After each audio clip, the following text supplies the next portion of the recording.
কেরালাতেই থাকতে চলেছেন জেসুস, স্বস্তির সমর্থকদের।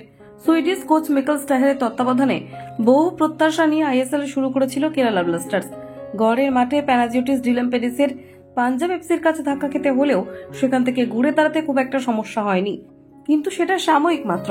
পরবর্তী সময় ম্যাচ যতই গিয়েছে ততই হতাশাজনক পারফরমেন্স থেকেছে আইএসএল এর ফুটবল দলের। স্বাভাবিকভাবেই প্রভাব এসেছিল লিগের পয়েন্ট টেবিলে। এমন পরিস্থিতিতে ছাঁটাই করা হয়েছিল মিকেল স্টাহের সহ তার সকল সাপোর্টিং স্টাফেদের।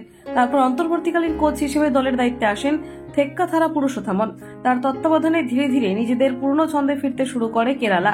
তবে ইন্ডিয়ান সুপার লিগের প্রথম লেগে তাদের সক্রিয়তা বোঝা না গেলেও দ্বিতীয় লেগে শুরু থেকেই চ্যাম্পিয়নশিপের দৌড়ে অন্যতম দাবিদার হয়ে উঠতে শুরু করে নোয়া সাদাওরা। কিন্তু সেই রাস্তা খুব একটা সহজ ছিল না। সেক্ষেত্রে লিগের বাকি অধিকাংশ ম্যাচে জয় সুনিশ্চিত করতে হতো দক্ষিণের এই ফুটবল ক্লাবকে, কিন্তু সেটা সম্ভব হয়নি।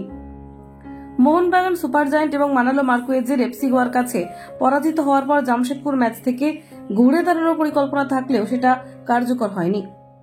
সেই গুরুত্বপূর্ণ ম্যাচে এগিয়ে থেকেও আসেনি জয়। শেষ লগ্নে মিলোস ড্রিনসিচের আত্মঘাতী গোল বদলে দেয় সমস্ত কিছু, যার ফলে এগিয়ে থেকেও পয়েন্ট নষ্ট করতে হয় কুয়ামি পেপ্রাদের। সেই ম্যাচে 2টি পয়েন্ট নষ্ট করার জন্য সুপার সিক্সের স্বপ্ন শেষ হয়ে যায় দক্ষিণের এই ফুটবল দলের।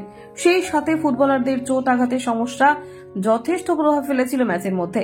বিশেষ করে গত কয়েক ম্যাচ ধরেই চোট সমস্যায় ভুগছেন দলের তারকা ফুটবলার জেসুস জেমিনেজ, যার ফলে জামশেদপুর ম্যাচেও মাঠে নামতে পারেননি এই ফুটবলার। বলাই বাহুল্যই চলতি আইএসএল মরশুমে দুর্দান্ত ছন্দে ধরা দিয়েছিল এই স্প্যানিশ ফুটবলার। প্রায় 18টি ম্যাচ খেলে 11টি গোল এবং 1টি অ্যাসিস্ট ছিল জেসুস জেমিনেজের। এমন অনবদ্য পারফরমেন্সের দরুন নয়া ফুটবল মরশুমের জন্য তাকে দলে নিতে আগ্রহ প্রকাশ করে একাধিক ফুটবল ক্লাব। সেই মতো প্রাথমিক কথাবার্তাও শুরু করেছিল আইএসএল জয়ী এই দলটি। তবে নিজের চেনা পরিবেশ ছেড়ে অন্যত্র যাবেন কিনা সেই নিয়ে দেখা দিয়েছিল বহু সংশয়। তবে বিশেষ সূত্র মারফত খবর, আসন্ন আইএসএল এ কেরালা ব্লাস্টার্সের জার্সিতেই খেলতে দেখা যেতে চলেছে এই বিদেশি ফরওয়ার্ডকে। কলকাতা 24/7.in।